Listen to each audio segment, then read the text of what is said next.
So, for an update, that Chianti Classico Riserva from yesterday, the Villa Antinori, was fantastic. It did get better with the food, and overall it just got better as the night progressed.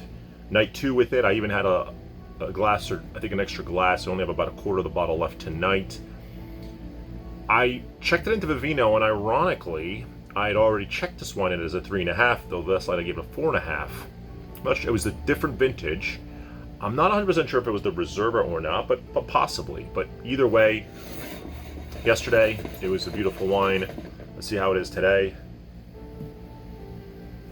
Still smells great. Doesn't seem like it opened up any more than it did as the night progressed yesterday. Although I did cork it really quickly. It almost needs like to open up a little more.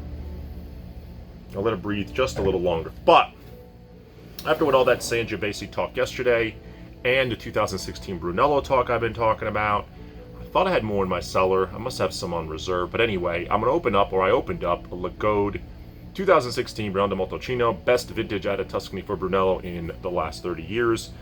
What catches my eye about this one, I don't know anything about the producer, is that it's 15% alcohol. That is very, very high. That is the highest Brunello I've ever seen. So, what slightly troubles me about that is it might lose the sense of style of Brunello, but I don't know. So we'll see. I just popped this. I'm decanting some of it. This is a Sangios are decanting wines to me. Nebbiolos as well. The soft Nebbiolo, so Barolo Barbaresco, the tannins might soften on Sangio. I think more aromas come out. So this has a more rustic nose. More cedar. More dried, like dried cherry. A little bit of hay, like a barnyard. Just slight though. I think it needs to open up a heck of a lot more. I get there's like a minerality to the smell. It's hard. I know that's such a weird term, but there's a minerality to this aroma.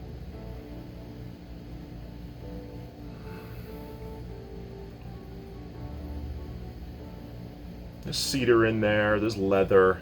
This is older by 2 years.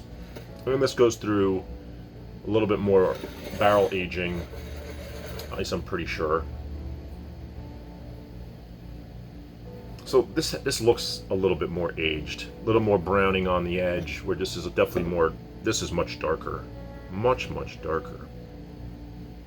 You could tell how this would evolve to this color maybe in time, but so yeah, I don't know if this Villa Antinori Chianti Classico is a little more modern, or maybe what they did, and I'm venturing a guess here. It's got such a roundness to it that I wonder if they mixed in a Bordeaux varietal with this Sangio, like a Merlot, Cabernet, something to give it this roundness and this little bit of tannin structure and silkiness to it. I don't know, because this is Brunellos have to be 100% Sangiovese, so this is just more rustic. Smells what they call old world. This has more of a slightly new world aroma because it's got that ripe fruit. This has more of that dried fruit.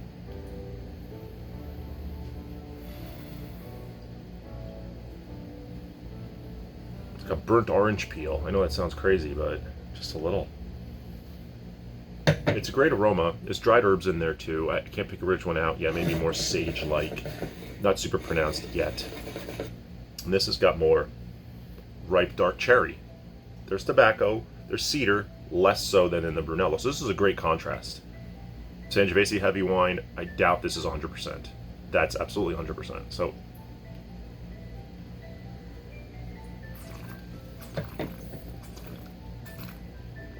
still delicious. Great acidity still. Great mouthfeel, great length. Tannins are there. This is a delicious wine. That's a delicious Chianti Classico. It really, really is.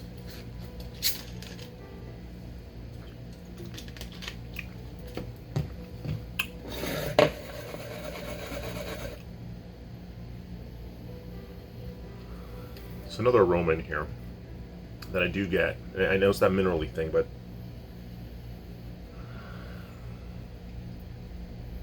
can't put my finger on it yet. I will.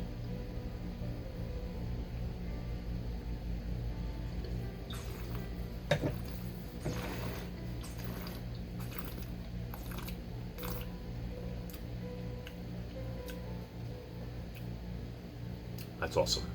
Oh my God. That's awesome. It's definitely more money. I don't know how much more. Longer length, bigger body, not this, different body. Great acid, similar acid. Wow. Wow. You could taste the 15%. Not the alcohol, but that it's fuller body Brunello. It's not a lean style of Brunello for sure. Maybe that's what the 16s bring. I don't know. I think this is only my second 16.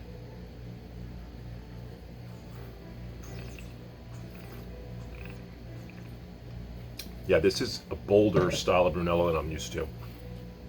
A lot of tannin still, much more mouth drying and tannin presence than the Chianti Classico, which is meant to drink a little younger. At least, you know, it can be. Brunello's this one could absolutely age 10 years easy, 15 years no problem. Beyond that, I don't know. Just guessing. It's always a guess based on acid and tannin. But because of this tannin and acid structure, I would say 10 years easy, and it'll get better in the 5 to 10 years from now. It'll absolutely get better.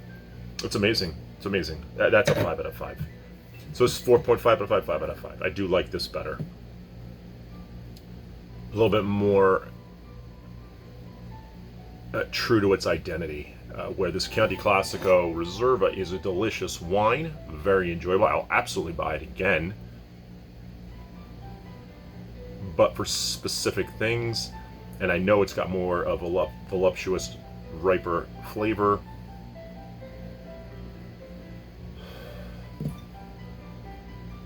I'm just curious what other grape is in here. I will look it up. And maybe tomorrow I even do another one on Sangio or another Italian wine. This is actually kind of fun with one from the night before, add another one to the next night. I don't know that I have any other Sangios. Maybe tomorrow I just run out and get a Vino Noble and just throw it on here. I haven't had one in a really long time, or a Rosso di Montalcino, just another Sangio, and just see. Those are the Rosso will be lighter. I don't know about the Vino Noble. I don't know what the rules are as far as when they pick the grapes, aging rules, ripeness, things like that. So at least I forgot. And how much the minimum of Sangio in there has to be, so as they could do the same thing and add a Bordeaux varietal, and then it just has more of a rounder mouthfeel, more voluptuous mouthfeel, or a riper mouthfeel. Okay, that's it. I'm gonna have dinner. Have a good night.